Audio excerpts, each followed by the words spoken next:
बहुत बहुत स्वागत है सूबे ਦੀਆਂ प्रमुख सियासी ਅਤੇ समाजिक खबरों के इस खास बुलेटिन मैं हाँ जगदीश संधू। बुलेटिन की शुरुआत करते हैं सूबे की सब तो अहम खबर के नाल। भगवंत मान दिल्ली के मुख मंत्री ਅਤੇ आम आदमी पार्टी के सुप्रीमो अरविंद केजरीवाल के नाल मुलाकात करन तो बाद पंजाब परते ते मीडिया के मुखातिब हुए।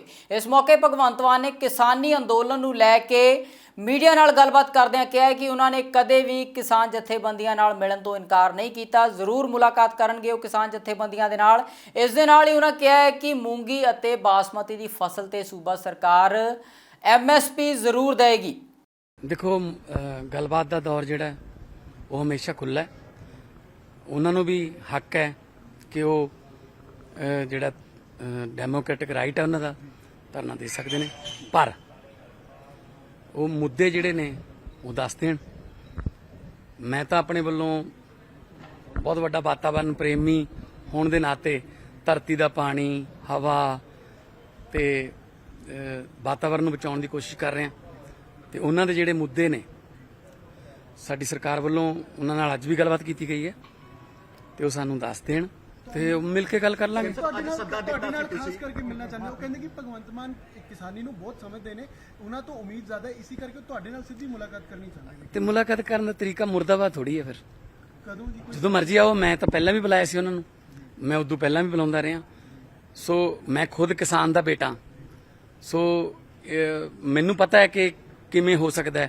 18 जून ते 10 जून च की फर्क है। जो मैं ये कह रहा कि MSP मूंगी ते भी होगी, बासमती भी MSP ते चक्कांगे, ठीक है। भावें वो जिन्नी मर्जी सिल वाली लै आउण, जिहड़ा कहंदे ने कि अक्तूबर चाहे हो जाऊगा, नवंबर चाहे हो जाऊगा, असीं वो फसल चक्कण नूं तैयार हाँ, चाहे सानूं जो मर्जी हो जाए। पर कि एक बारी एफर्ट तो कर लो, एक बारी तजर्बा तो करके देख लीए धरती नूं बचाउण दा। ਤਾਂ हर गल का मतलब मुर्दाबाद थोड़ी ਹੁੰਦਾ। भगवंत मान ने कहा है कि वो किसानी दे नाल शुरू तो जुड़े हुए ने ते किसानी दे मुद्दਿਆਂ ਨੂੰ ਜਾਣਦੇ ਨੇ। ਉਹਨਾਂ कहा कि किसान जथेबंदियां एक साल ਉਹਨਾਂ ਦਾ साथ दे के देखण। ਉਹਨਾਂ कहा कि वो धरती ते पानी ਨੂੰ बचाउण ਦਾ ਯਤਨ कर रहे ने। मैं ऑलरेडी ये गल कह चुकिया, शायद उन्होंने नहीं सुनी होनी, कि बासमती भी MSP ते चुकांगे, मूंगी भी एक्स्ट्रा फसल एक दी है। जे 20 मई तो चलो पहला भी शुरू हो गई, डायरैक्ट बिजाई वास्ते NRIs ने भी बहुत सारे ਜਿਹੜੇ पैसे देते ਜਾਂ उन्होंने ठेका घट करता, 1500 गवर्नमेंट भी दे रही है। पर मैं ये पूछना चाहना मानयोग जथेबंदियां ਨੂੰ कि मैनू ये तो दस दो कि मैं गलत की कर रहा धरती ਲਈ। मतलब ਜਦੋਂ एक नाड़ ਨੂੰ ਅੱਗ लग जाती है, 10 बच्चे गुरदासपुर ਦੇ ਵਿੱਚ ਲੱਕੀਲੀ बच गए, हालांकि शौक पता नहीं सारी उम्र जिंदगी च रहूगा उन्होंने। तो जो इतने डेरा बसी अग लग गई, 2 बच्चे झुग्गी झोपड़ी वाले खत्म हो गए, कदे वो वास्ते तो कदे कोई मतलब कोई उन्होंने एफर्ट नहीं की। मैं कहना कि सहयोग दो। मेरे तो बड़े ने, कोई मेरे चाचे की उम्र के ने, कोई मेरे दादे की उम्र के ने, बहुत सीनियर ने, पर घट्टो घट्ट जो सरकार की, मेरा किहड़ा पेटेंट राइट है कोई पानी का कि मैं पानी बचाना चाहना, मैं पानी किसी कंपनी को बेच दूंगा। मेरा किहड़ा पेटेंट राइट है कोई हवा का। गुरु नानक साहब का एक मैं वाक है, उन्होंने बचाने की कोशिश कर रहा, पवन गुरु पानी पिता माता धरत महत। कृपा करके 1 साल मेरा साथ दे के देख लो, जे घाटा पै गया मैं सरकार च हाँ, मैं सारे घाटे पूरे कर दूंगा। पर यदा मतलब ये नहीं है कि साढ़े को ट्रालियां तैयार खड़ियां ने जी, मुर्दाबाद मुर्दाबाद चंगा नहीं लगता। BBMB ਦਾ ਵੀ ਮਸਲਾ ਉਹ ਕਹਿ ਰਹੇ ਨੇ ਕੁਝ। सर BBMB ਦਾ मैं लिख के दिता होया, मैं लोक सभा च किसानां दे हक सब तो वध बोलदा रहा। मैनू खेती बारे जिन्ना पता है, मैं मिर्चां दियां ओलियां तो लैके मैं पीटर इंजनां दे सलैंसरां दे मूहरे मच्छरदानियां ला के सौंदा रहा। तो एक मिनट मैनू बोल लैण दो। सो मैनू सारा पता है कित्थे घाटा पैंदा, कित्थे मारे जाने, कित्थे ठगी वजदी है, मैं सारा ठीक करूंगा। एक बारी मेरे कहे ते मन के तो देख लैण। ਇਹਦਾ मतलब ये थोड़ी है कि 2 महीने हो गए यार मुर्दाबाद का नारा नहीं लाया, चलो चलिए फिर चंडीगढ़। ये गलत है। ਭਗਵੰਤ ਮਾਨ ਦੀ ਪ੍ਰੈਸ ਕਾਨਫਰੰਸ ਤੋਂ ਬਾਅਦ ਸੂਬੇ ਦੇ ਵਿੱਚ ਜੋ ਹਾਲਾਤ ਬਣੇ ਨੇ, ਇੱਕ ਪਾਸੇ ਕਿਸਾਨਾਂ ਵੱਲੋਂ ਪ੍ਰੈਸ ਕਾਨਫਰੰਸ ਕਰਕੇ ਸੂਬਾ ਸਰਕਾਰ ਤੇ ਇਲਜ਼ਾਮ ਲਗਾਏ ਗਏ ਨੇ। ਭਗਵੰਤ ਮਾਨ ਵੱਲੋਂ ਇਹ ਕਿਹਾ ਗਿਆ ਹੈ ਕਿ ਉਹਨਾਂ ਨੇ ਮਿਲਣ ਤੋਂ ਕਦੇ ਇਨਕਾਰ ਨਹੀਂ ਕੀਤਾ। ਹੁਣ ਵੱਡਾ ਸਵਾਲ ਇਹ ਪੈਦਾ ਹੁੰਦਾ ਹੈ ਕਿ ਸਵੇਰੇ ਭਗਵੰਤ ਮਾਨ ਨੇ ਮੁਲਾਕਾਤ ਕਿਉਂ ਨਹੀਂ ਕੀਤੀ, ਕਿਸਾਨ ਜਥੇਬੰਦੀਆਂ ਦੇ ਨਾਲ ਕੱਲ ਸਵੇਰੇ ਮੁਲਾਕਾਤ ਕਿਉਂ ਨਹੀਂ ਕੀਤੀ ਗਈ। ਸੋ ਇਹ ਵੱਡੇ ਸਵਾਲ ਨੇ। ਸੀਨੀਅਰ ਪੱਤਰਕਾਰ ਸੁਰਿੰਦਰ ਡੱਲਾ ਜੀ ਤੋਂ ਜਾਣਦੇ ਹਾਂ ਕੀ ਹੈ ਉਹਨਾਂ ਦਾ ਪ੍ਰਤੀਕਰਮ। ਡੱਲਾ ਸਾਹਿਬ ਕਿਵੇਂ ਦੇਖਦੇ ਹੋ ਇਹ ਜੋ ਸੰਘਰਸ਼ ਪੈਦਾ ਹੋਇਆ ਹੈ किसान जथेबंदियां ते सूबा सरकार के दरम्यान किधर नूं जांदा होया दिखाई दे रहा तुहानूं?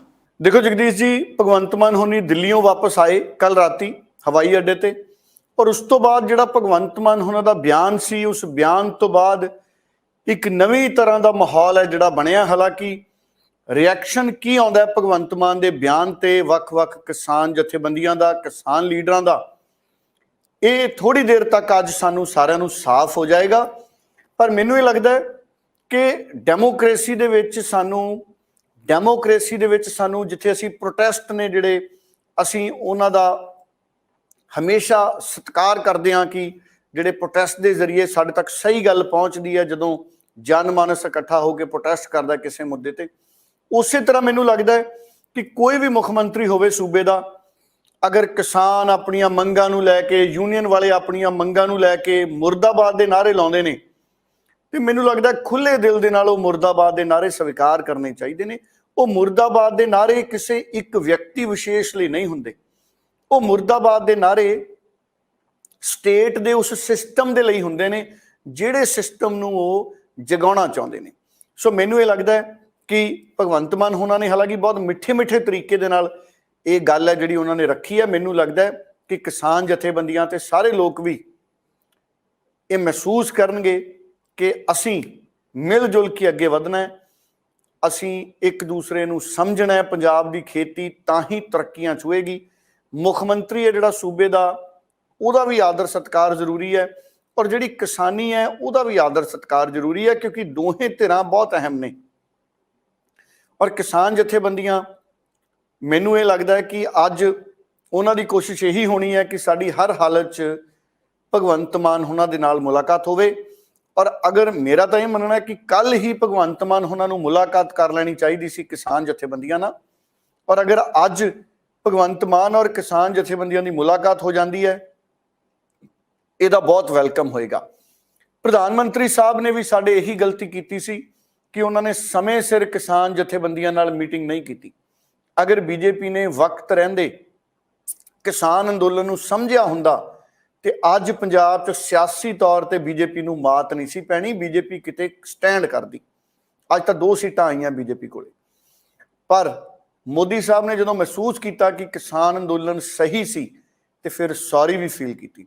इस करके चाहे प्रधानमंत्री है चाहे मुख मंत्री है, किसानी एक बहुत गंभीर विषय है, बहुत गंभीर मुद्दा है। पोलीटिकल पार्टियां ने वादे किए हुए ने, कर्जे माफी तक के वादे आम आदमी पार्टी ने भी किए सी 2017 तो पहला।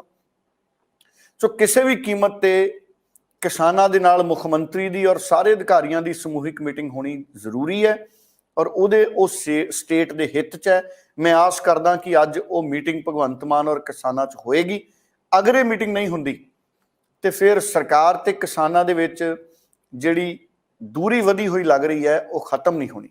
सो ये बड़ा जरूरी है कि ये मीटिंग होवे, और मैं आस करदा कि भगवंत मान पहल करनगे और अज किसानां दे नाल मीटिंग करनगे, और किसान भी वड्डा दिल दिखाउणगे ते भगवंत मान होना दे नाल सूबे दे हित च किसी सहमति ते जरूर पहुंचणगे। किसान जथेबंदियां वालों चंडीगढ़ विखे धरना प्रदर्शन लगातार जारी है। किसानां वालों कई मंगां नूं लैके चंडीगढ़ विखे धरना लगाया गया है।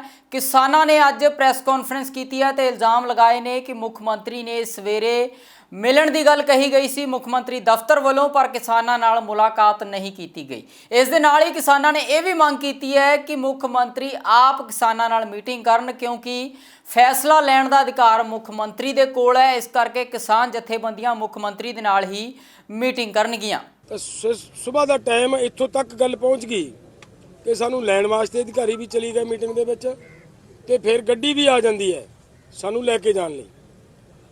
फिर उत्थे जाके सरकार दी ये मैसेज आ जाता है कि जी मुख्यमंत्री जी तो दिल्ली नूं चले गए तो तुसी मीटिंग कर लो, जिहड़ी बिल्कुल एक हास्योहीणी गल सी।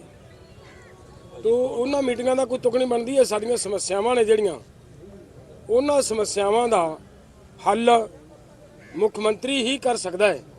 इस करके साडा प्रोग्राम है कि मुख्यमंत्री जी ये मीटिंग आप बैठ के विच गल करन और मसलियां दा हल करन। और जिहड़ी उन्होंने साडे नाल एक हुशियारी चलाकी की जिस तरह की, उहदे चों लोकां गुस्साए लोकां ने विखाया रंग, सिद्ध करता लोकां ने कि वह पिछला बैरीकेड तोड़िया लोकां ने। ਔਰ ਸ਼ਕਤੀ ਉਹੀ ਸੀਗੀ, ਜੋਸ਼ ਉਦੋਂ ਕਿਤੇ ਵੱਧ ਗਿਆ। ਇੱਥੇ ਆ ਕੇ ਸਾਡੇ ਯੂਥ ਨੇ ਬਿਲਕੁਲ ਬੈਰੀਕੇਡ ਨੂੰ ਨੇੜੇ ਨਹੀਂ ਕਰਕੇ ਤੋੜਿਆ ਨਹੀਂ। ਸਭ ਤੋਂ ਵੱਡੀ ਗੱਲ ਇਹ ਹੈ ਕਿ ਇਹ ਇੱਕ ਮੈਸੇਜ ਆ ਸਰਕਾਰ ਨੂੰ ਕਿ ਜੀ ਉਹ ਬੈਰੀਕੇਡ ਤੋੜ ਸਕਦੇ ਹਾਂ, ਅਸੀਂ ਇਹ ਵੀ ਤੋੜ ਸਕਦੇ ਹਾਂ ਤੇ ਅਸੀਂ ਅੱਗੇ ਵੀ ਤੋੜ ਸਕਦੇ ਹਾਂ। ਨਹੀਂ ਤੋੜਿਆ, ਇਹਦਾ ਮਤਲਬ ਅਸੀਂ ਸ਼ਾਂਤੀ ਰੱਖਣੀ ਚਾਹੁੰਦੇ ਹਾਂ। ਸਰਕਾਰ ਸਾਡੇ ਕੋਲੋਂ ਕਿਸੇ ਤਰ੍ਹਾਂ ਮਜਬੂਰ ਕਰਕੇ ਸ਼ਾਂਤੀ ਭੰਗ ਨਾ ਕਰਵਾਵੇ। ਔਰ ਵਾਰਨਿੰਗ ਦਿੱਤੀ ਵੀ ਹੈ ਸਾਡੀ ਕਿ ਜੇਕਰ ਕੱਲ ਤੱਕ ਮੁੱਖ ਮੰਤਰੀ ਜੀ ਇੱਥੇ ਆ ਕੇ ਮੀਟਿੰਗ ਨਹੀਂ ਸਾਡੇ ਨਾਲ ਤੈਅ ਕਰਦੇ, ਮੀਟਿੰਗ ਕਰਕੇ ਸਾਡੇ ਨਾਲ ਸਾਡੇ ਮਸਲਿਆਂ ਦਾ ਹੱਲ ਨਹੀਂ ਕਰਦੇ, ਤਾਂ ਫਿਰ ਮਤਲਬ ਸਾਡੀ ਮਜਬੂਰੀ ਬਣੇਗੀ ਹੋਰ ਅੱਗੇ ਵਧਣਾ। ਚੰਡੀਗੜ੍ਹ ਵਿਖੇ ਕਿਸਾਨਾਂ ਵੱਲੋਂ ਲਗਾਏ ਗਏ ਇਸ ਧਰਨੇ ਦੇ ਵਿੱਚ ਕਿਸਾਨਾਂ ਦੀਆਂ ਕੀ ਮੰਗਾਂ ਨੇ, ਆਓ ਕਿਸਾਨ ਜਥੇਬੰਦੀ ਦੇ ਆਗੂ ਕੋਲੋਂ ਹੀ ਸੁਣ ਲੈਂਦੇ ਆ। ਸੀਐਮ ਸਾਹਿਬ ਨਾਲ ਮੀਟਿੰਗ ਹੋਈ ਸੀ, ਉਹਦੇ 'ਚ ਅਸੀਂ ਇਹਨਾਂ ਨੂੰ ਇੱਕ 11 ਮੰਗਾਂ ਦਾ ਚਾਰਟ ਦਿੱਤਾ ਸੀਗਾ, ਜਿਹਦੇ 'ਚ ਪਹਿਲੀ ਮੰਗ ਸੀਗੀ ਸਾਡੀ ਕਣਕ ਤੇ ਬੋਨਸ। ਕਿਉਂਕਿ ਕਣਕ ਦਾ ਜਿਹੜਾ ਤਾਪਮਾਨ ਵਧਣ ਕਰਕੇ ਸਾਡਾ ਨੁਕਸਾਨ ਹੋਇਆ, 10,000 ਦਾ ਵੀ ਹੋਇਆ, ਕਿਤੇ 15,000 ਦਾ ਵੀ ਹੋਇਆ, ਪਰ ਅਸੀਂ ਸਿਰਫ ਬੋਨਸ 500 ਰੁਪਇਆ ਕੁਆਂਟਲ ਮੰਗਿਆ। ਉਦੋਂ ਸੀਐਮ ਸਾਹਿਬ ਨੇ ਸਾਨੂੰ ਭਰੋਸਾ ਦਿੱਤਾ ਵੀ ਆਉਣ ਵਾਲੇ 10 ਦਿਨਾਂ 'ਚ ਤੁਹਾਡੇ ਨਾਲ ਮੀਟਿੰਗ ਕਰਾਂਗੇ, ਇਹ ਬੋਨਸ ਵੀ ਦੇਵਾਂਗੇ। ਦੂਸਰਾ ਬਿਜਲੀ ਦੀ ਸਮੱਸਿਆ ਸੀ, ਬਿਜਲੀ 2-3 ਘੰਟੇ ਆਉਂਦੀ ਸੀ, ਅਸੀਂ ਕਿਹਾ ਬਿਜਲੀ ਜਿਹੜੀ ਹੈ ਸਾਨੂੰ 10 ਤੋਂ 12 ਘੰਟੇ ਦਿਓ। ਤੇ ਤੀਸਰਾ ਜਿਹੜਾ ਗੱਲ ਸੀਗੀਆਂ ਜਿਹੜੀਆਂ ਕੋਈ ਅਕਵਾਇਰ ਜ਼ਮੀਨਾਂ ਕਰਦੇ ਆ ਉਹਨਾਂ ਤੇ ਅਸੀਂ ਕਿਹਾ ਜੀ ਸਾਨੂੰ ਪੂਰਾ ਮੁਆਵਜ਼ਾ ਦਿੱਤਾ ਜਾਵੇ। ਤੇ ਇਸ ਤਰ੍ਹਾਂ ਬਿਜਲੀ ਦਾ ਲੋਡ ਵਧਾਉਣ ਦੀ ਜਿਹੜੀ ਗੱਲ ਸੀ ਉਹ ਬਿਜਲੀ ਮੰਤਰੀ ਨਾਲ ਵੀ ਪਿਛਲੇ 10 ਦਿਨ ਪਹਿਲਾਂ ਸਾਡੀ ਮੀਟਿੰਗ ਹੋਈ, ਉਹਨਾਂ ਨੇ ਵੀ ਕੋਈ ਸਾਨੂੰ ਹੰਗਾਰਾ ਨਹੀਂ ਭਰਿਆ, ਉਹਨਾਂ ਨੇ ਵੀ ਸਾਨੂੰ ਇਹ ਕਹਿ ਕੇ ਟਾਲਤਾ ਜਿਹੜੀਆਂ ਮੰਗਾਂ ਸੀ ਵੀ ਮੈਂ ਸੀਐਮ ਸਾਹਿਬ ਨਾਲ ਗੱਲ ਕਰਾਂਗਾ। ਫਿਰ ਸਾਨੂੰ ਇਹੀ ਗੱਲ ਤੋਂ ਲੱਗਿਆ, ਫਿਰ ਅਸੀਂ ਉਹਨਾਂ ਨੂੰ ਕਿਹਾ ਵੀ ਅਸੀਂ 17 ਤਰੀਕ ਨੂੰ ਇੱਥੇ ਪੱਕੇ ਤੌਰ ਤੇ ਬੈਠਾਂਗੇ। ਅਸੀਂ ਕਿੰਨੇ ਦਿਨ ਪਹਿਲਾਂ ਇਹ ਐਲਾਨ ਇਹਨਾਂ ਦੀ ਸਰਕਾਰ ਸਿਰਦ ਹੁੰਦੀ, ਉਹ ਤਾਂ ਸਗੋਂ ਸਾਡੇ ਬੰਦਿਆਂ ਨੂੰ ਰੋਕਿਆ ਗਿਆ, ਇੱਕ ਭਰਮ ਪਾਉਣ ਦੀ ਸਾਡੇ 'ਚ ਕੋਸ਼ਿਸ਼ ਕੀਤੀ ਗਈ। ਨਹੀਂ ਤਾਂ ਸਾਡੇ 50-100 ਟਰਾਲੀਆਂ ਜਿਹੜੀਆਂ ਅਸੀਂ ਰੋਕ ਦਿੱਤੀਆਂ ਵੀ ਮੀਟਿੰਗ 'ਚ ਚਲੇ ਜਾਣਾ, ਲੋਕਾਂ ਨੂੰ ਵੀ ਇਹੀ ਹੋ ਗਿਆ ਵੀ ਗੱਡੀਆਂ 'ਚ ਚਲੇ ਜਾਂਦੇ ਵੀ ਮੀਟਿੰਗ ਹੋ ਕੇ ਅੱਜ ਨਿਬੜ ਜਾਣਾ ਕੰਮ। ਪਰ ਇੱਕ ਵੀ ਮੰਗ ਸਾਡੀ ਇਹਨਾਂ ਨੇ ਨਹੀਂ ਪੂਰੀ ਕੀਤੀ। ਕੋਈ ਲੋਡ ਵਧਾਉਣ ਦੀ ਸਾਡੀ ਮੋਟਰਾਂ ਦੀ ਮੰਗ ਸੀ, ਹੈਗੇ ਬਿਜਲੀ ਮੰਤਰੀ ਨੂੰ ਕਿਹਾ ਅਸੀਂ 1200 ਰੁਪਇਆ ਹਰਸ ਪਾਵਰ ਦੇਣ ਨੂੰ ਤਿਆਰ ਆ, ਕਰੋੜਾਂ ਰੁਪਈਆ ਤੁਹਾਡੇ ਕੋਲ ਆ ਜਾਣਾ। ਫਿਰ ਇਹਨਾਂ ਨੇ ਐਮਐਸਪੀ ਤੇ ਐਲਾਨ ਕਰਤਾ ਵੀ 3 ਫਸਲਾਂ ਤੇ ਅਸੀਂ ਐਮਐਸਪੀ ਦੇਵਾਂਗੇ, ਪਰ ਉਹਦਾ ਨੋਟੀਫਿਕੇਸ਼ਨ ਕਦੋਂ ਕਰਨਾ, ਸਾਨੂੰ ਯਕੀਨ ਕਿਵੇਂ ਹੋਊਗਾ? ਐਮਐਸਪੀ ਦਾ ਸੈਂਟਰ ਵੀ ਕਹਿੰਦੀ ਆ ਵੀ 23 ਫਸਲਾਂ ਤੇ ਦਿੰਨੇ ਆ ਅਸੀਂ, ਇਹ ਪੰਜਾਬ ਨੇ ਵੀ ਕਹਿਤਾ 3 ਫਸਲਾਂ ਤੇ, ਉਹਦਾ ਬਕਾਇਦਾ ਨੋਟੀਫਿਕੇਸ਼ਨ ਕਰਨ, ਐਲਾਨ ਕਰਨ ਤੇ ਉਹਦੇ ਲੋਡ ਵਧਾਉਣ ਦੇ ਅਸੀਂ ਪੈਸੇ 1200 ਰੁਪਇਆ ਦੇਣ ਲਈ ਤਿਆਰ ਆ। ਚੰਡੀਗੜ੍ਹ ਪਹੁੰਚੇ ਕਿਸਾਨਾਂ ਦੇ ਸੰਘਰਸ਼ ਬਾਰੇ ਵਿਰੋਧੀ ਸਿਆਸੀ ਪਾਰਟੀਆਂ ਦੇ ਬਿਆਨ ਵੀ ਆਉਣੇ ਸ਼ੁਰੂ ਹੋ ਗਏ ਨੇ। ਸ਼੍ਰੋਮਣੀ ਅਕਾਲੀ ਦਲ ਦੇ ਸੀਨੀਅਰ ਆਗੂ ਚਰਨਜੀਤ ਸਿੰਘ ਬਰਾੜ ਨੇ ਵੀ ਸੂਬਾ ਸਰਕਾਰ ਦਾ ਇਸ ਮੁੱਦੇ ਨੂੰ ਲੈ ਕੇ ਘਿਰਾਓ ਕੀਤਾ। ਸਰਕਾਰ ਜਿਹੜੀ ਹੈ ਜਿਸ ਦਿਨ ਦੀ ਬਣੀ ਹੈ ਕਿਸੇ ਵੀ ਖਿੱਤੇ ਨਾਲ ਸੁਹਿਰਦ ਨਹੀਂ ਹੈ। ਨਾ ਕਿਸਾਨਾਂ ਦੀ ਗੱਲ ਸੁਣੀ ਜਾ ਰਹੀ ਹੈ, ਨਾ ਮੁਲਾਜ਼ਮਾਂ ਦੀ ਸੁਣੀ ਜਾ ਰਹੀ ਹੈ, ਨਾ ਠੇਕਾ ਮੁਲਾਜ਼ਮਾਂ ਦੀ ਸੁਣੀ ਜਾ ਰਹੀ ਹੈ, ਨਾ ਹੀ ਕਿਸੇ ਵਰਗ ਦੀ ਜਿਨ੍ਹਾਂ ਨੂੰ ਵੱਡੀਆਂ ਗਰੰਟੀਆਂ ਦੇ ਕੇ ਸਰਕਾਰ ਬਣਾਈ ਸੀ ਉਹਨਾਂ ਦੀ ਗੱਲ ਸੁਣੀ ਜਾ ਰਹੀ ਹੈ। ਪਰ ਕਿਸਾਨਾਂ ਨਾਲ ਮੈਂ ਸਮਝਦਾ ਕਿ 30-40% ਜਿਹੜਾ ਸੀਗਾ ਉਹ ਕਣਕ ਦਾ ਝਾੜ ਘਟ ਗਿਆ। ਡੀਜ਼ਲ ਦੇ ਤੇ ਖਾਦਾਂ ਦੇ ਰੇਟ ਦਿਨੋਂ ਦਿਨ ਵਧੀ ਜਾਂਦੇ ਆ। ਇਸੇ ਤੇ ਹੀ ਵਾਰ-ਵਾਰ ਮੰਗ ਕਿਸਾਨਾਂ ਦੇ ਆ ਕੇ ਵਫਦਾਂ ਨੇ ਕੀਤੀ ਸੀ। ਹਰ ਰੋਜ਼ ਦੇ ਲਾਰੇ ਜ਼ਰੂਰ ਮਿਲ ਰਹੇ ਸੀ ਤੇ ਉਹਦਾ ਹੱਲ ਕੋਈ ਨਿਕਲਿਆ ਨਹੀਂ। ਪਰ ਉਸ ਤੋਂ ਵੀ ਮੈਂ ਸਮਝਦਾ ਮੰਦਭਾਗੀ ਗੱਲ ਹੈ ਕਿ ਕਿਸਾਨਾਂ ਨੂੰ ਮਿਲਣ ਦਾ ਸੱਦਾ ਦੇ ਕੇ ਤੇ ਮੁੱਖ ਮੰਤਰੀ ਸਾਹਿਬ ਆਪਣੇ ਜਿਹੜੇ ਦਿੱਲੀ 'ਚ ਬੈਠੇ ਆਕਾ ਨੇ ਜਿਹੜੇ ਸਾਰੀ ਸਰਕਾਰ ਚਲਾਉਂਦੇ ਨੇ ਉਹਨਾਂ ਕੋਲੇ ਚਲੇ ਗਏ ਨੇ। ਇਹ ਉਸ ਤੋਂ ਵੀ ਮੰਦਭਾਗੀ ਗੱਲ ਹੈ। ਪਰ ਮੈਂ ਜਿੱਥੇ ਸਰਕਾਰ ਨੂੰ ਕਹੂੰਗਾ ਕਿ 500 ਰੁਪਏ ਜੇ ਬੋਨਸ ਦੀ ਮੰਗ ਕਰਦੇ ਆ ਤੇ ਤੁਰੰਤ ਪ੍ਰਬੰਧ ਕਰਨੇ ਚਾਹੀਦੇ ਆ, ਇਹ ਬਹੁਤ ਜ਼ਰੂਰੀ ਹੈ।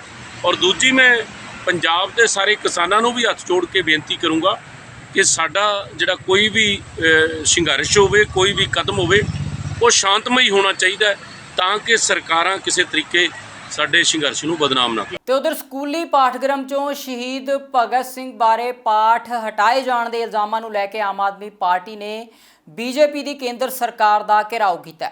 ਆਖਿਰ ਭਾਰਤੀ ਜਨਤਾ ਪਾਰਟੀ ਨੂੰ ਦੇਸ਼ ਦੇ ਸ਼ਹੀਦਾਂ ਤੋਂ ਇੰਨੀ ਨਫ਼ਰਤ ਕਿਉਂ ਹੈ?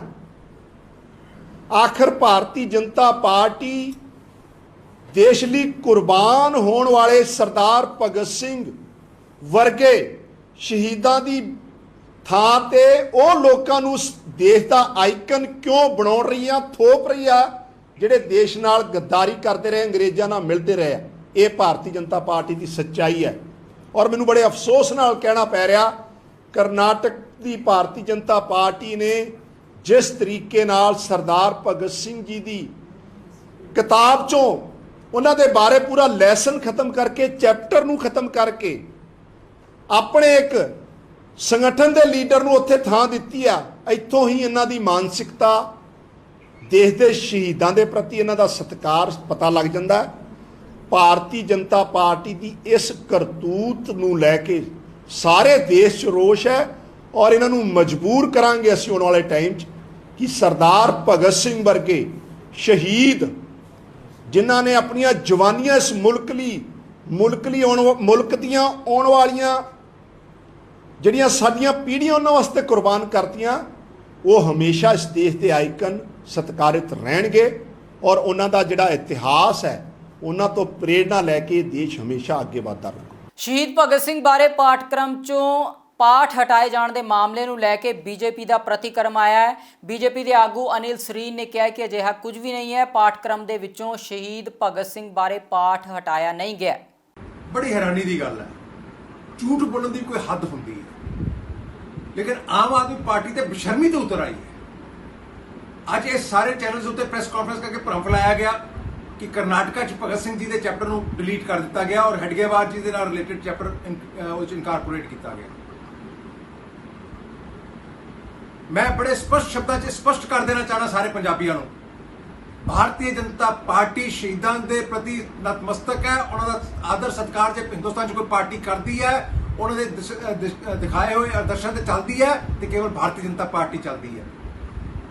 ਭਗਤ ਸਿੰਘ ਦੇ ਨਾਲ ਰਿਲੇਟਡ ਕੋਈ ਚੈਪਟਰ ਕਰਨਾਟਕਾ ਦੀ ਟੈਕਸਟ ਬੁੱਕ 'ਚੋਂ ਰਿਮੂਵ ਨਹੀਂ ਕੀਤਾ ਗਿਆ। ਇਹ ਉੱਥੇ ਦੇ ਮੰਤਰੀ ਨੇ ਵੀ ਜਿਹਨੇ ਵੀ ਕਹਿਤਾ, ਉੱਥੇ ਜਿਹੜੇ ਟੈਕਸਟ ਬੁੱਕ ਕੌਂਸਲ ਦੇ ਚੇਅਰਮੈਨ ਨੇ ਉਹਨਾਂ ਨੇ ਵੀ ਪੱਤਰਕ ਇਸ਼ੂ ਕਰਕੇ ਦੱਸ ਦਿੱਤਾ ਕਿ ਅਸੀਂ ਕੋਈ ਭਗਤ ਸਿੰਘ ਜੀ ਦਾ ਚੈਪਟਰ ਡਿਲੀਟ ਨਹੀਂ ਕੀਤਾ। ਆਪ ਕੇਵਲ ਝੂਠ ਦੀ ਰਾਜਨੀਤੀ ਕਰਦੀ ਹੈ, ਫਰੇਬ ਦੀ ਰਾਜਨੀਤੀ ਕਰਦੀ ਹੈ ਔਰ ਉਹਦੇ ਬਾਅਦ ਮਾਫੀਆ ਮੰਗਦੀ ਹੈ। ਮੈਨੂੰ ਅਫਸੋਸ ਹੈ ਕਿ ਆਮ ਆਦਮੀ ਪਾਰਟੀ ਇਸ ਹੱਦ ਤੱਕ ਗਿਰ ਸਕਦੀ ਹੈ। ਸ਼ਰਮ ਆਣੀ ਚਾਹੀਦੀ ਹੈ ਇਹਨਾਂ ਨੂੰ। ਕੋਈ ਗੱਲ ਕਰਨ ਤੋਂ ਪਹਿਲਾਂ ਕੋਈ ਫੈਕਟ ਵੈਰੀਫਾਈ ਕਰ ਲਓ।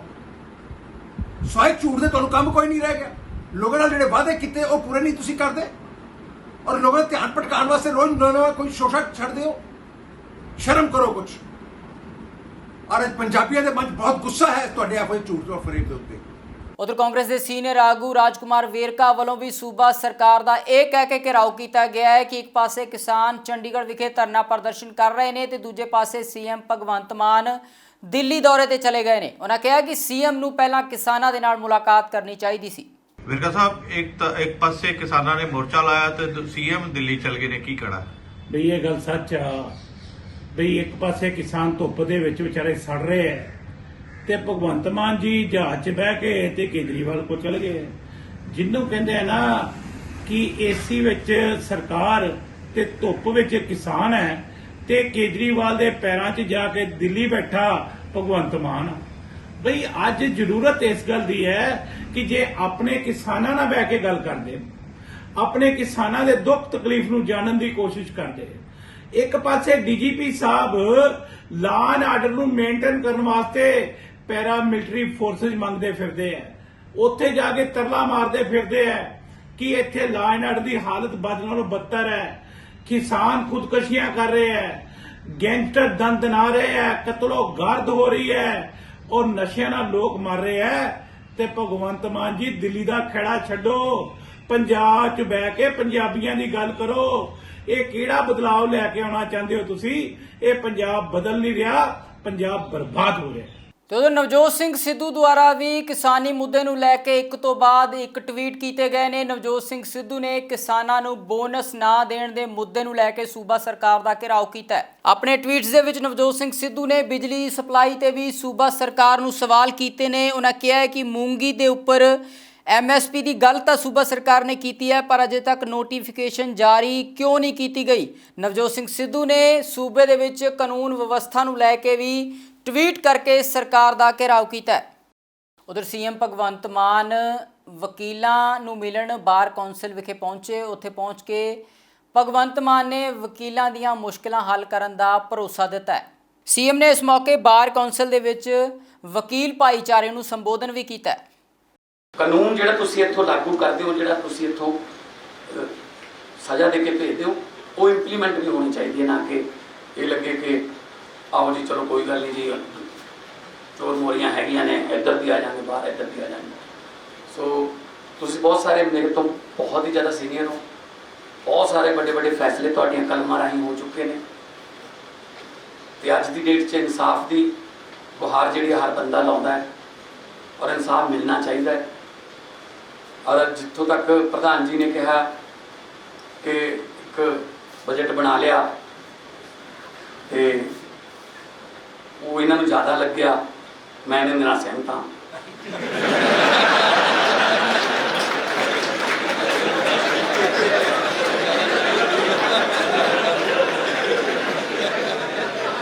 ਜਦੋਂ ਇਹਨਾਂ ਨੇ ਆਪ ਹੀ ਕਿਹਾ ਕਿ ਜ਼ਿਆਦਾ ਹੈਗਾ, ਸੋ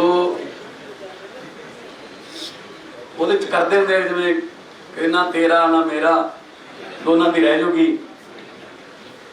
ਮੈਂ ਅੱਜ ਇਸ ਬਾਰ ਐਸੋਸੀਏਸ਼ਨ ਦੀ ਵਿੱਚ ਜਿਹੜੀ ਤੁਸੀਂ ਜੋ ਵੀ ਕੁਝ ਕਰਨਾ ਹੈ ਉਹਦੇ ਵਾਸਤੇ 2.5 ਕਰੋੜ ਰੁਪਈਆ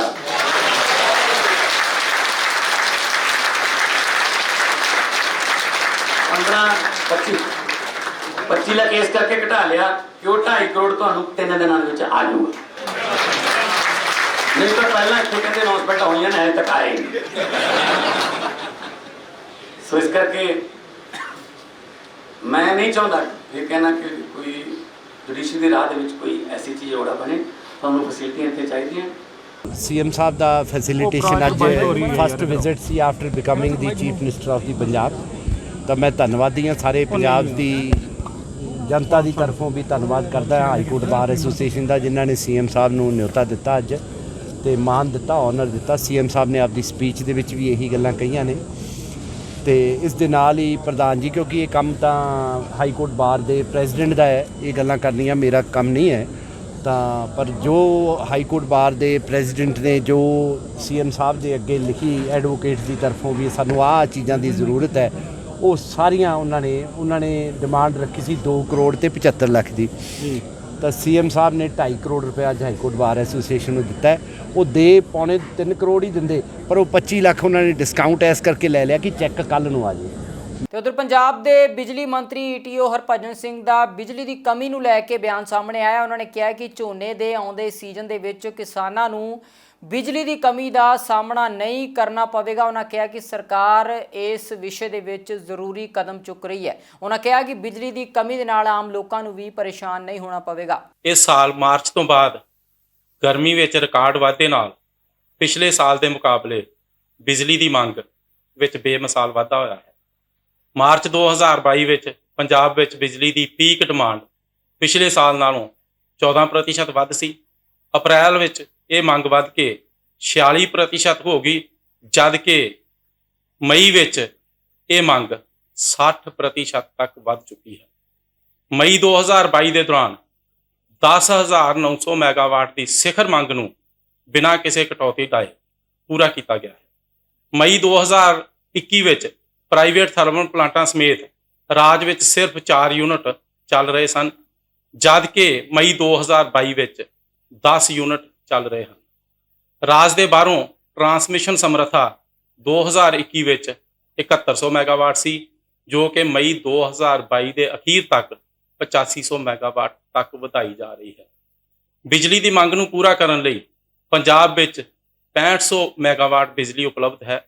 ਲਗਭਗ 8500 ਮੈਗਾਵਾਟ ਦਾ ਪ੍ਰਬੰਧ ਰਾਜ ਦੇ ਬਾਹਰੋਂ ਕੀਤਾ ਜਾਵੇਗਾ, ਜਿਸ ਵਿੱਚ 2500 ਮੈਗਾਵਾਟ ਦੀ ਬੈਂਕਿੰਗ ਵਿਵਸਥਾ, ਕੇਂਦਰੀ ਸੈਕਟਰ ਅਤੇ ਬਿਜਲੀ ਦੀ ਖਰੀਦ ਸ਼ਾਮਲ ਹੈ। ਪਿਛਲੀਆਂ ਸਰਕਾਰਾਂ ਦੇ ਕਾਰਜਕਾਲ ਦੌਰਾਨ ਬਠਿੰਡਾ ਤੇ ਰੋਪੜ ਵਿੱਚ 880 ਮੈਗਾਵਾਟ ਸਮਰੱਥਾ ਵਾਲੇ ਸਟੇਟ ਥਰਮਲਾਂ ਨੂੰ ਪੱਕੇ ਤੌਰ ਤੇ ਬੰਦ ਕਰ ਦਿੱਤਾ ਗਿਆ ਸੀ। ਪਿਛਵਾੜਾ ਕੋਲ ਮਾਈਨ ਨੂੰ ਚਾਲੂ ਕਰਨ ਵਿੱਚ ਕੋਈ ਯਤਨ ਨਹੀਂ ਕੀਤਾ ਗਿਆ। CGPL ਨੇ ਪੰਜਾਬ ਨੂੰ 475 ਮੈਗਾਵਾਟ ਬਿਜਲੀ ਦੀ ਸਪਲਾਈ ਬੰਦ ਕਰ ਦਿੱਤੀ ਸੀ, ਪਰ ਕੋਈ ਕਾਰਵਾਈ ਨਹੀਂ ਕੀਤੀ ਗਈ। ਹੁਣ ਅਸੀਂ ਪਿਛਵਾੜਾ ਕੋਲ ਮਾਈਨ ਨੂੰ ਚਾਲੂ ਕਰਵਾ ਰਹੇ ਹਾਂ। 475 ਮੈਗਾਵਾਟ ਦੀ ਬੰਦ ਕੀਤੀ ਸਪਲਾਈ ਨੂੰ ਮੁੜ ਚਾਲੂ ਕਰਵਾਉਣ ਵਾਸਤੇ ਯਤਨਸ਼ੀਲ ਹਾਂ। ਕੇਂਦਰ ਦੀ ਸਰਕਾਰ ਨੂੰ 50 ਲੱਖ ਟਨ ਕੋਲਾ ਅਤੇ 1500 ਮੈਗਾਵਾਟ ਬਿਜਲੀ ਦੀ ਸਪਲਾਈ ਦੇਣ ਦੀ ਅਪੀਲ ਕੀਤੀ ਗਈ ਹੈ। ਰੋਪੜ ਵਿਖੇ ਆਸ਼ਾ ਵਰਕਰਾਂ ਵੱਲੋਂ ਸੂਬਾ ਸਰਕਾਰ ਦੇ ਖਿਲਾਫ ਰੋਸ ਪ੍ਰਦਰਸ਼ਨ ਕੀਤਾ ਗਿਆ। ਪ੍ਰਦਰਸ਼ਨਕਾਰੀਆਂ ਨੇ ਸੂਬਾ ਸਰਕਾਰ ਦੇ ਉੱਪਰ ਬਣਦਾ ਮਾਣ ਭੱਤਾ ਨਾ ਦੇਣ ਦੇ ਇਲਜ਼ਾਮ ਲਗਾਏ ਨੇ।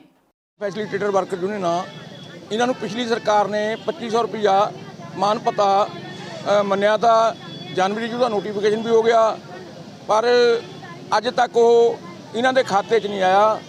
ਤੇ ਇਸ ਕਰਕੇ ਦੁਖੀ ਹੋ ਕੇ ਇਹ ਪੰਜਾਬ ਦੇ ਵਿੱਚ ਪ੍ਰੋਟੈਸਟ ਕਰ ਰਹੀਆਂ। ਸੀਐਮਓ ਰਾਹੀਂ ਮੰਗ ਪੱਤਰ ਪੰਜਾਬ ਦੇ ਮੁੱਖ ਮੰਤਰੀ ਮਾਨਯੋਗ ਭਗਵੰਤ ਮਾਨ ਜੀ ਨੂੰ ਭੇਜ ਰਹੀਆਂ ਜੀ। ਆਸ਼ਾ ਵਰਕਰਾਂ ਤੇ ਫੈਸਿਲੀਟੇਟਰਾਂ ਦੀ ਯੂਨੀਅਨ ਵੱਲੋਂ ਜ਼ਿਲ੍ਹਾ ਹੈੱਡਕੁਆਟਰਾਂ ਤੇ ਸੀਐਮਓ ਰਾਹੀਂ ਮੰਗ ਪੱਤਰ ਭੇਜ ਰਹੇ ਤੇ ਰੋਸ ਪ੍ਰਦਰਸ਼ਨ ਜਿਹੜੇ ਆ ਧਰਨੇ ਦੇ ਰਹੇ ਆ।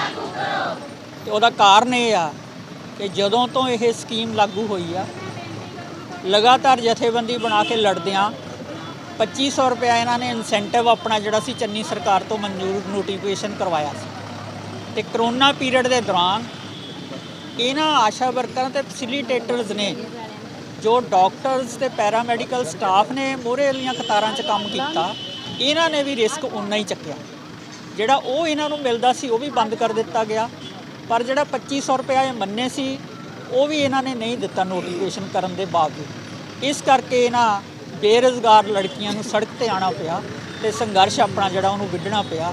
ਇਸ ਸੰਘਰਸ਼ ਨੂੰ ਜਿਹੜਾ ਆਸ਼ਾ ਵਰਕਰ ਯੂਨੀਅਨ CITU ਦੇ ਝੰਡੇ ਥੱਲੇ ਸੰਘਰਸ਼ ਨੂੰ ਹੋਰ ਤਿੱਖਾ ਕਰੇਗੀ ਜੇਕਰ ਇਹ ਮੰਗਾਂ ਨਾ ਮੰਨੀਆਂ। ਸਾਡੇ ਜਿਸ ਤਰ੍ਹਾਂ ਕਿ ਸਾਬਕਾ ਚੰਨੀ ਸਰਕਾਰ ਸੀਗੀ, ਉਹਨਾਂ ਨੇ ਸਾਨੂੰ ਬਹੁਤ ਵਾਅਦੇ ਕੀਤੇ ਤੇ ਸਾਡਾ 2500 ਰੁਪਈਆ ਜਿਹੜਾ ਮਾਨ ਭੱਤਾ ਸੀਗਾ, ਸਾਨੂੰ 14 ਸਾਲ ਬਾਅਦ ਸਾਨੂੰ 2500 ਰੁਪਈਆ ਲਗਾਇਆ ਸੀਗਾ ਤੇ ਹੁਣ ਤੱਕ ਉਹ ਕਾਗਜ਼ਾਂ ਦੇ ਵਿੱਚ ਹੀ ਪਿਆ ਏ। ਉਹ ਅਸੀਂ ਚਾਹੁੰਦੇ ਹਾਂ ਕਿ ਆਉਣ ਵਾਲੀ ਜਿਹੜੀ ਆਪਣੀ ਨਵੀਂ ਸਰਕਾਰ ਹੈਗੀ ਹੈ, ਅਸੀਂ ਉਹਨਾਂ ਨੂੰ ਮੰਗ ਕਰਦੇ ਹਾਂ ਕਿ ਸਾਡਾ 2500 ਰੁਪਈਆ ਹੈਗਾ ਜਿਹੜਾ ਜਲਦ ਤੋਂ ਜਲਦ ਲਾਗੂ ਕੀਤਾ ਜਾਵੇ, ਨਹੀਂ ਤਾਂ ਜਿਹੜਾ ਸਾਡਾ ਸੰਘਰਸ਼ ਹੈਗਾ ਇਹ ਹੋਰ ਵੀ ਤੇਜ਼ ਤੇ ਤਿੱਖਾ ਹੋਏਗਾ। ਤੇ ਉਧਰ ਸੂਬੇ ਦੇ ਸਿਹਤ ਮੰਤਰੀ ਵੱਲੋਂ ਲਗਾਤਾਰ ਹਸਪਤਾਲਾਂ ਦਾ ਦੌਰਾ ਕਰਕੇ ਸੂਬੇ ਦੇ ਸਿਹਤ ਪ੍ਰਬੰਧਾਂ ਦਾ ਜਾਇਜ਼ਾ ਲਿਆ ਜਾ ਰਿਹਾ ਹੈ। ਸਿਹਤ ਮੰਤਰੀ ਨੇ ਮੈਡੀਕਲ ਉਪਕਰਨਾਂ ਦਾ ਉਦਘਾਟਨ ਕੀਤਾ ਅਤੇ ਸੂਬੇ ਦੇ ਸਿਹਤ ਪ੍ਰਬੰਧਾਂ ਬਾਰੇ ਅਧਿਕਾਰੀਆਂ ਤੋਂ ਜਾਣਕਾਰੀ ਵੀ ਲਈ। ਸੂਬੇ ਦੀਆਂ ਪ੍ਰਮੁੱਖ ਸਿਆਸੀ ਅਤੇ ਸਮਾਜਿਕ ਖਬਰਾਂ ਦੇ ਇਸ ਖਾਸ ਬੁਲੇਟਿਨ ਦੇ ਵਿੱਚ ਫਿਲਹਾਲ ਇੰਨਾ ਹੀ। ਹੁਣ ਮੈਨੂੰ ਦਿਓ ਇਜਾਜ਼ਤ। ਬਹੁਤ ਬਹੁਤ ਧੰਨਵਾਦ।